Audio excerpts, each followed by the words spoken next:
The Sisters by James Joyce.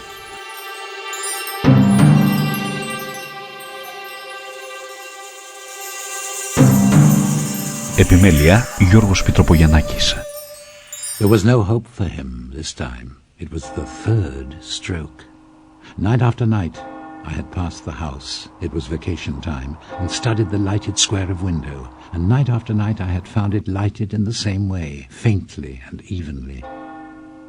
If he was dead, I thought, I would see the reflection of candles on the darkened blind, for I knew that 2 candles must be set at the head of a corpse.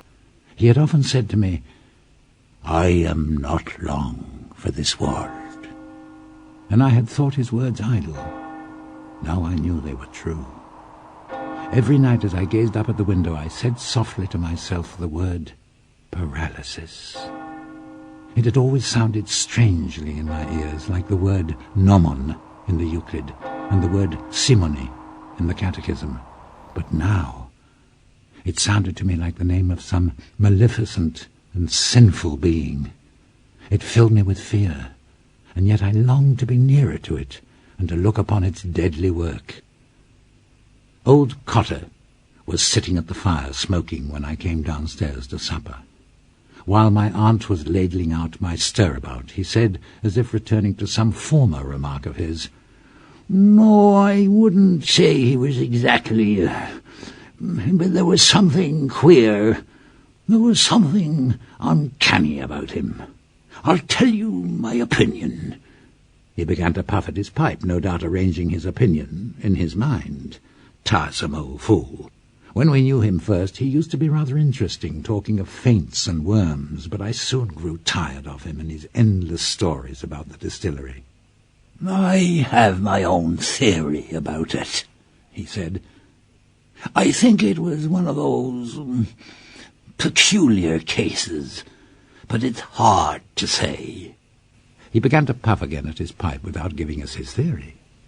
My uncle saw me staring and said to me, "Well, so your old friend is gone, you'll be sorry to hear." "Who?" said I. "Father Flynn." "Is he dead?" "Mr. Cotter here has just told us. He was passing by the house." I knew that I was under observation, so I continued eating as if the news had not interested me. My uncle explained to old Cotter. "The youngster and he were great friends. The old chap taught him a great deal, mind you, and they say he had a great wish for him."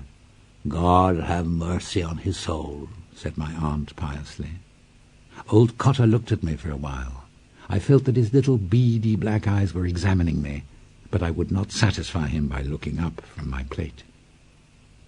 He returned to his pipe and finally spat rudely into the grate. "I wouldn't like children of mine," he said, "to have too much to say to a man like that." "How do you mean, Mr. Cotter?" asked my aunt. "What I mean is," said old Cotter, "it's bad for children. My idea is, let a young lad run about and play with young lads of his own age and not be... Am I right, Jack?" "That's my principle too," said my uncle. "Let him learn to box his corner. That's what I'm always saying to that Rosicrucian there. Take exercise. Why, when I was a nipper, every morning of my life I had a cold bath, winter and summer, and that's what stands to me now. Education is all very fine and large. Mr. Cotter might take a pick of that leg of mutton," he added to my aunt. No, not for me," said old Cotter. My aunt brought the dish from the safe and laid it on the table. "But why do you think it's not good for children, Mr. Cotter?" she asked. "It's bad for children," said old Cotter, "because their minds are so impressionable. When children see things like that, you know, it has an effect." I crammed my mouth with stirabout for fear I might give utterance to my anger. Tiresome old red-nosed imbecile. It was late when I fell asleep. Though I was angry with old Cotter for alluding to me as a child, I puzzled my head to extract meaning from his unfinished sentences. In the dark of my room I imagined that I saw again the heavy grey face of the paralytic. I drew the blankets over my head and tried to think of Christmas. but the grey face still followed me. It murmured, and I understood that it desired to confess something. I felt my soul receding into some pleasant and vicious region, and there again I found it waiting for me. It began to confess to me in a murmuring voice, and I wondered why it smiled continually, and why the lips were so moist with spittle. But then I remembered that it had died of paralysis, and I felt that I too was smiling feebly, as if to absolve the simoniac of his sin. The next morning after breakfast I went down to look at the little house in Great Britain Street. It was an unassuming shop, registered under the vague name of drapery. The drapery consisted mainly of children's bootees and umbrellas, and on ordinary days a notice used to hang in the window saying, "Umbrellas recovered." No notice was visible now, for the shutters were up. A crepe bouquet was tied to the door-knocker with ribbon. 2 poor women and a telegram boy were reading the card pinned on the crepe. I also approached and read, "July 1st, 1895. The Reverend James Flynn, formerly of St. Catherine's Church, Meath Street, aged 65 years, R.I.P." The reading of the card persuaded me that he was dead, and I was disturbed to find myself at check. Page 9. In the evening my aunt took me with her to visit the house of mourning. It was after sunset, but the window-panes of the houses that looked to the west reflected the tawny gold of a great bank of clouds. Nanny received us in the hall, and as it would have been unseemly to have shouted at her, my aunt shook hands with her for all. The old woman pointed upwards interrogatively, and on my aunt's nodding proceeded to toil up the narrow staircase before us, her bowed head being scarcely above the level of the banister rail. At the first landing she stopped and beckoned us forward, encouragingly, towards the open door of the dead room. My aunt went in, and the old woman, seeing that I hesitated to enter, began to beckon to me again, repeatedly, with her hand. I went in on tiptoe. The room, through the lace end of the blind, was suffused with dusky golden light, amid which the candles looked like pale, thin flames. He had been coffined. Nanny gave the lead, and we 3 knelt down at the foot of the bed. I pretended to pray, but I could not gather my thoughts because the old woman's mutterings distracted me. I noticed how clumsily her skirt was hooked at the back, and how the heels of her cloth boots were trodden down all to one side. The fancy came to me that the old priest was smiling as he lay there in his coffin. But no. When we rose and went up to the head of the bed, I saw that he was not smiling. There he lay, solemn and copious, vested as for the altar, his large hands loosely retaining a chalice.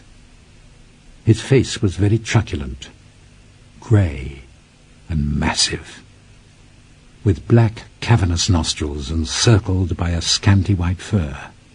There was a heavy odour in the room, the flowers. We blessed ourselves and came away. In the little room downstairs we found Eliza seated in his armchair, in state. I groped my way towards my usual chair in the corner, while Nanny went to the sideboard and brought out a decanter of sherry and some wine-glasses. She set these on the table and invited us to take a little glass of wine. Then, at her sister's bidding, she poured out the sherry into the glasses and passed them to us. She pressed me to take some cream crackers also, but I declined because I thought I would make too much noise eating them. She seemed to be somewhat disappointed at my refusal, and went over quietly to the sofa, where she sat down behind her sister. No one spoke. We all gazed at the empty fireplace. My aunt waited until Eliza sighed, and then said, "Ah, well, he's gone to a better world." Eliza sighed again and bowed her head in assent. My aunt fingered the stem of her wine-glass before sipping a little. "Did he peacefully?" she asked. "Oh, quite peacefully, ma'am," said Eliza. "You couldn't tell when the breath went out of him. He had a beautiful death, God be praised. And everything, Father O'Rourke was in with him a Tuesday and anointed him and prepared him and all. He knew then. He was quite resigned. He looks quite resigned, said my aunt. That's what the woman we had in to wash him said. She said he just looked as if he was asleep. He looked that peaceful and resigned. No one would think he'd make such a beautiful corpse. Yes, indeed, said my aunt. She sipped a little more from her glass and said, "Well, Miss Flynn, at any rate it must be a great comfort for you to know that you did all you could for him. You were both very kind to him, I must say." Eliza smoothed her dress over her knees. "Ah, poor James," she said. "God knows we done all we could, as poor as we are. We wouldn't see him want anything while he was in it." Nanny had leaned her head against the sofa pillow and seemed about to fall asleep. "There's poor Nanny," said Eliza, looking at her. "She's wore out. All the work we had, she and me, getting in the woman to wash him and then laying him out and then the coffin and then arranging about the mass in the chapel. Only for Father O'Rourke, I don't know what we would have done at all. It was him brought us all them flowers and them 2 candlesticks out of the chapel and wrote out the notice for the Freeman's General and took charge of all the papers for the cemetery and poor James' insurance." "Wasn't that good of him?" said my aunt. Eliza closed her eyes and shook her head slowly. "There's no friends like the old friends," she said. "When all is said and done, no friends that a body can trust." "Indeed, that's true," said my aunt. "And I'm sure now that he's gone to his eternal reward, he won't forget you and all your kindness to him." "Ah, poor James," said Eliza. "He was no great trouble to us. You wouldn't hear him in the house any more than now. Still, I know he's gone, and all to that. It's when it's all over that you'll miss him," said my aunt. "I know that," said Eliza. "I won't be bringing him in his cup of beef tea any more, nor you, ma'am, sending him his snuff. Ah, poor James." She stopped as if she were communing with the past, and then said shrewdly, "Mind you, I noticed there was something queer coming over him latterly. Whenever I'd bring in his soup to him, there I'd find him with his breviary fallen to the floor, lying back in the chair, and his mouth open." She laid a finger against her nose and frowned. Then she continued, "But still and all, he kept on saying that before the summer was over, he'd go out for a drive one fine day, just to see the old house again, where we were all born, down in Irish Town, and take me and Nanny with him. If we could only get one of them new-fangled carriages that makes no noise, that Father O'Rourke told him about, them with the rheumatic wheels, for the day, cheap, he said, at Johnny Rush's, over the way there, and drive out the 3 of us together of a Sunday evening. He had his mind set on that. Poor James. The Lord have mercy on his soul," said my aunt. Eliza took out her handkerchief and wiped her eyes with it. Then she put it back again in her pocket and gazed into the empty grate for some time without speaking. "He was too scrupulous always," she said. "The duties of the priesthood was too much for him. And then his life was, you might say, crossed." "Yes," said my aunt. "He was a disappointed man. You could see that."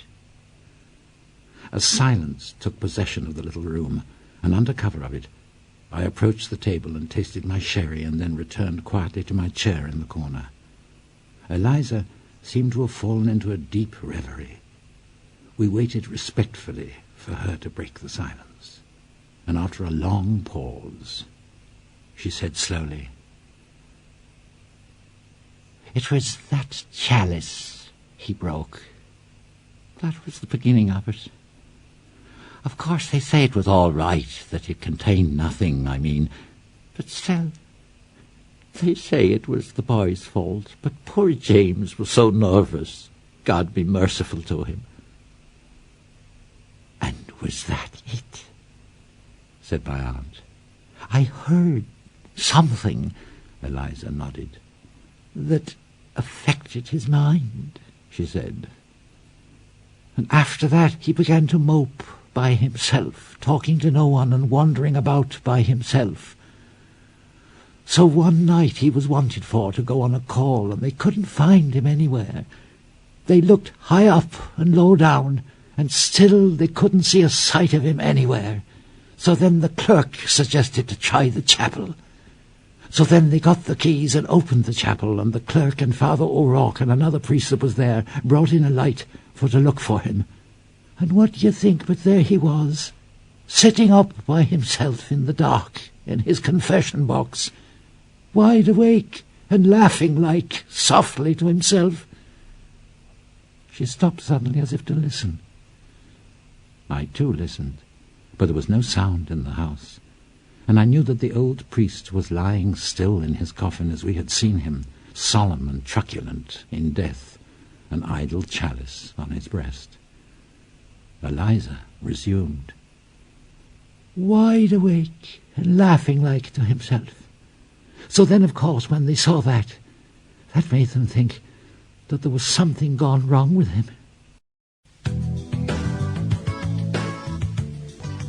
Επιμέλεια Γιώργος Πιτροπογιαννάκης.